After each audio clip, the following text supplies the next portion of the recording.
All right, I thought an interesting piece of content would be to talk about my production van, how I utilize it, what value it brings to me. Um, I know a lot of people who they opt to not have such a big vehicle. They'll use personal vehicles or trucks or SUVs, and that works really well, I'd say, for most people. And I would probably say that most people don't really need to invest in a production van. And even though I am a smaller freelancer, right, a single operator on most occasions, there's a couple things that to me justify it, and I'll go over it in that video, or excuse me, in this video. So first things first, this is a 2016 Ford Transit that I purchased used. It came with some shelving inside, a metal partition between the driver and passenger and the rest of the van, and it also came with these XD series black wheels.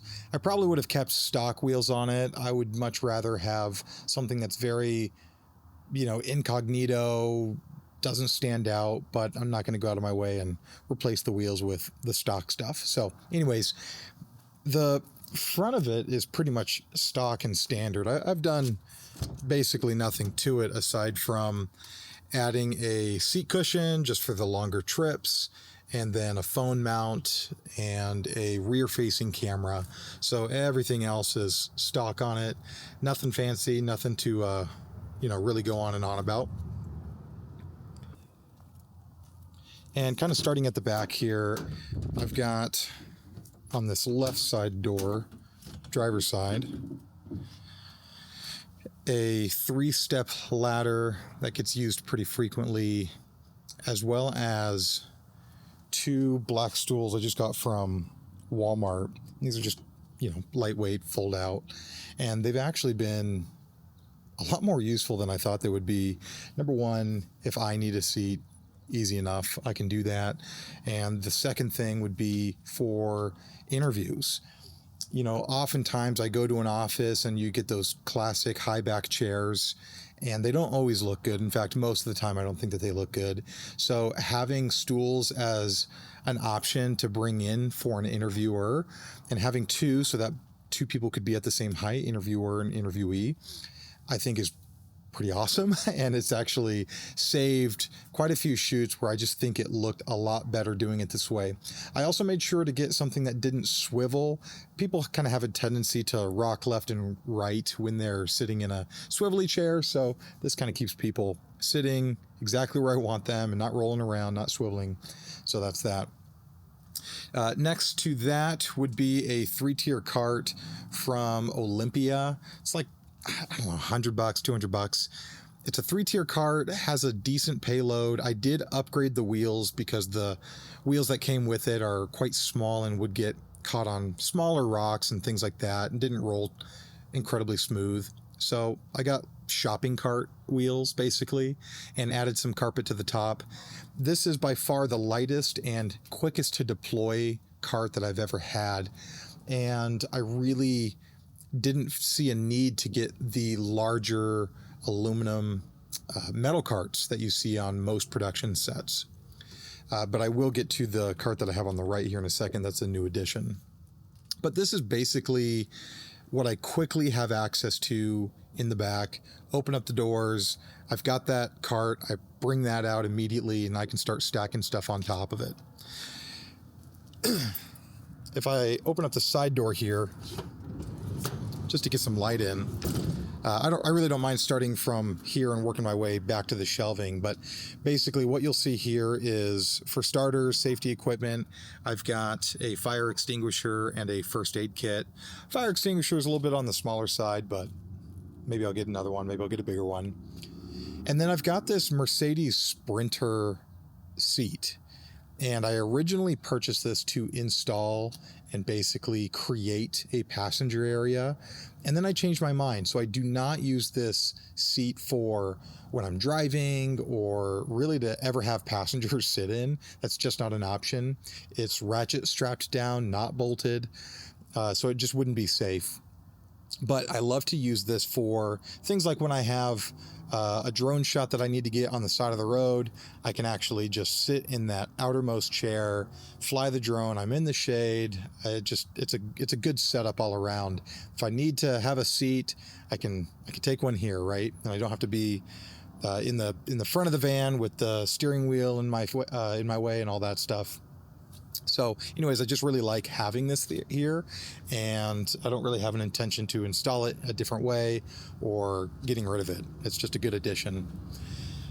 On top of it, you'll see that I've got this large case, the soft case, and originally this thing was just a garage sale pickup for me, and I had it carrying extra light stands in my garage, and I never thought to put it in my van. But basically what happened was I had all of my tripods and light stands hung up on the side of this van on the interior, and it was well organized and it was great. The problem was deploying things was a lot slower. I was like, what am I doing? Like, why am I spending so much time and effort?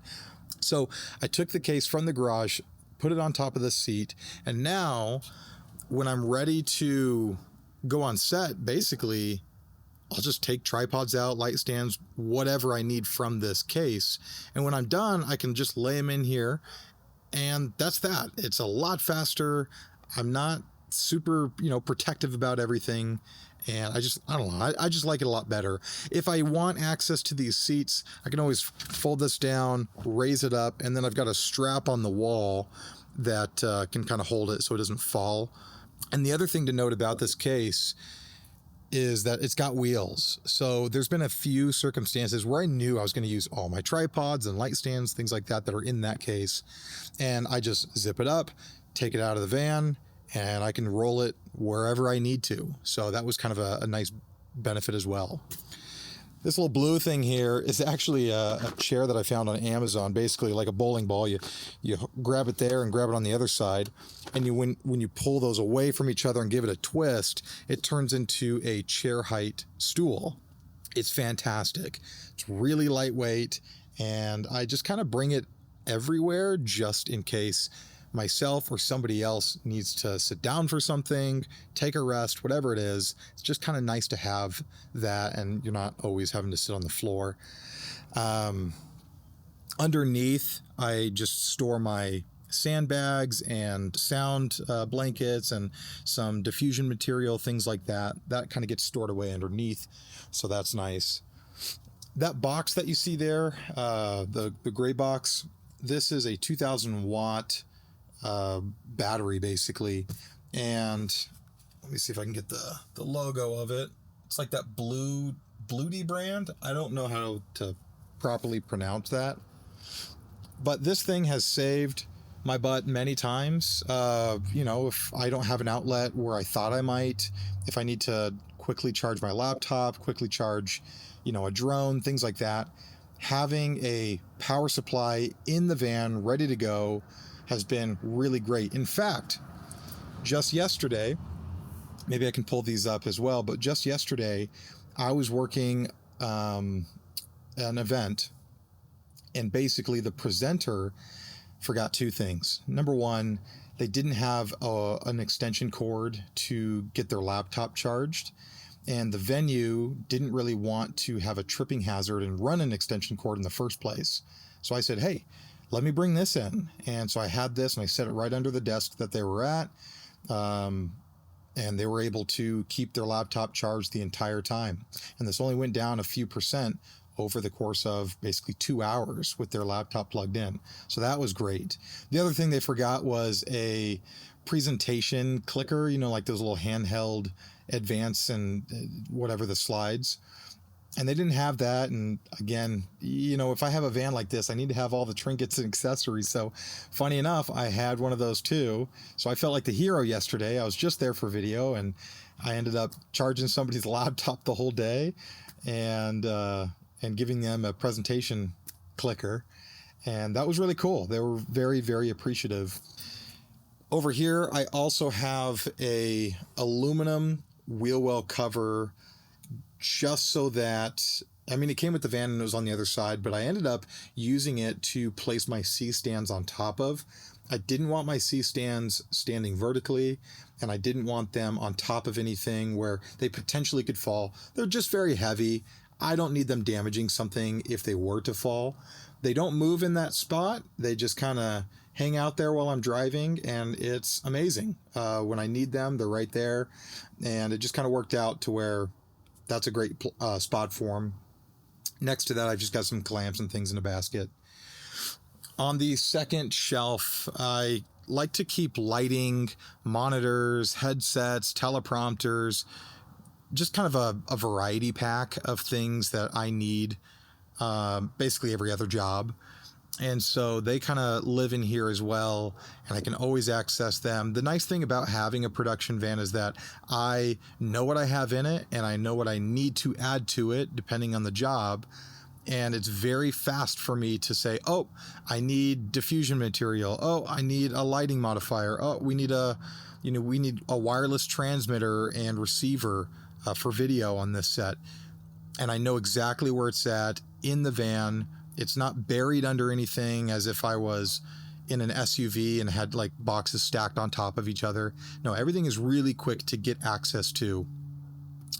On top, I've got a toolbox bolted in, and that just has some things that get lost frequently, right? So whether it be media cards or tripod plates or like little screws and things like that, I have those up there because I don't want to be on set, have something go missing, have something walk off, or have something break, and then that halts production or slows things down. I just want to be able to say, you know what? I'm going to run out to the van real quick. I'm going to get a replacement and we can keep going. So that's been a really smart thing to add in here. And again, if I didn't have a production van, I don't know if I would have a box of, backup little, mounting plates and other things like that, because that would kind of be annoying to load in and load out all the time. So having it in the van is a really nice thing to do, right? So I'm just really appreciative that I have the space to even do that. In the green bin, a lot of people call them stingers. I don't. I just call them extension cords. Call it what it is. But I've got a variety of power cables and surge protectors and power strips and all, just whatever I may or may not need. That's just kind of a basic necessity, I think, for most people. And I also have extra clothing, so you never know. You spill a drink on yourself, or I use the safety vest if I'm on the side of the road filming. It's just kind of nice to have that stuff on hand. I've got a jacket there just in case it gets cold, and I wasn't really planning for it, so that's kind of cool too. And then I've got kind of an empty space to the left of the tool chest. That's kind of where I will store cameras. They don't stay in the van, but when I do bring my cameras into the van, I put them up top, strap them down, and we're good for the drive. Up top here, I've just got my soft boxes out of the way, and it's kind of nice to have some lighting modifiers. So I've got like a lantern and a small soft box and like a big 60-inch soft box, which is fantastic for interviews.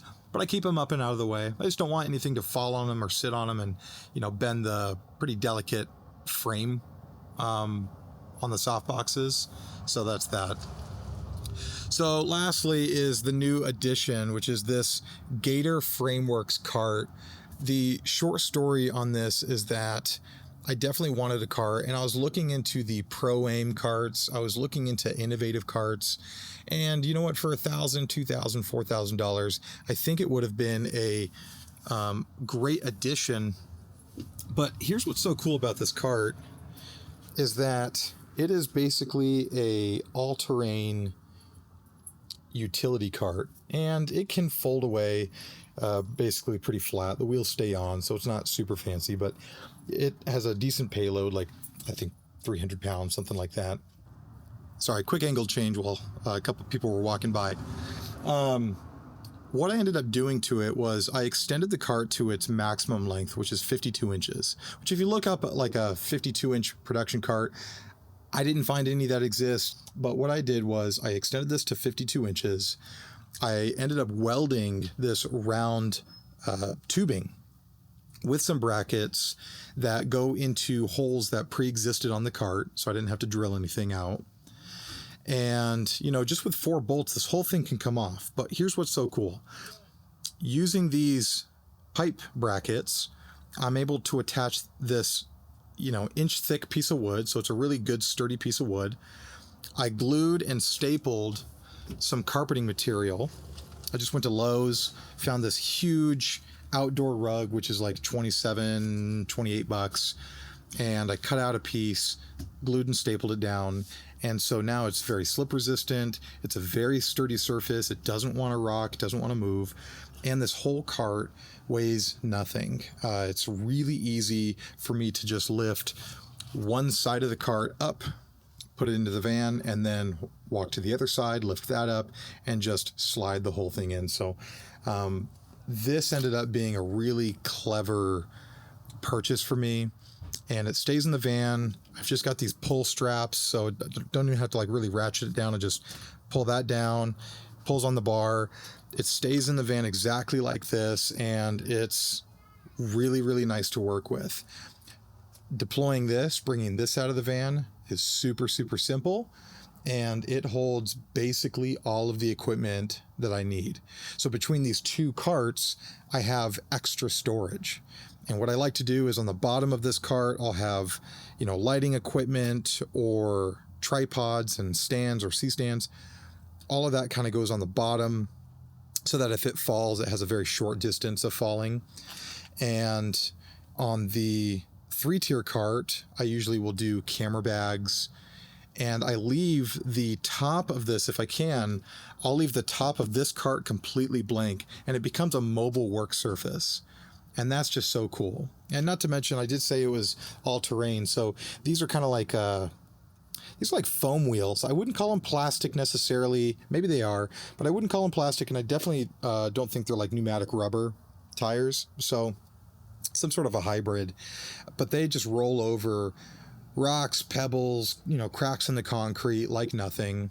And it's fantastic. The only thing that I'm going to do with this cart, in addition to the top, and I am going to end up powder coating the metal so it doesn't start to rust on me.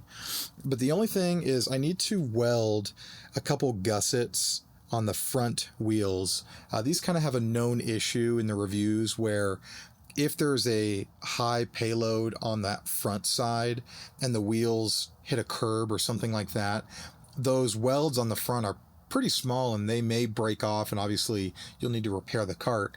Well, before something bad like that happens on set, I'm going to take the time to grind off some of the paint, add just a gusset on both sides, and, you know, paint it black, call it a day. So that would basically prevent the wheels from ever, you know, breaking off in the manner I've seen in a few negative online reviews. So I know this is a much longer video than my previous content, but that is a van tour, guys. I don't know what else to talk about. So if you've got questions on this van or just the topic of having a production van, feel free to reach out, and I'd love to have that discussion. We'll see you guys in the next one.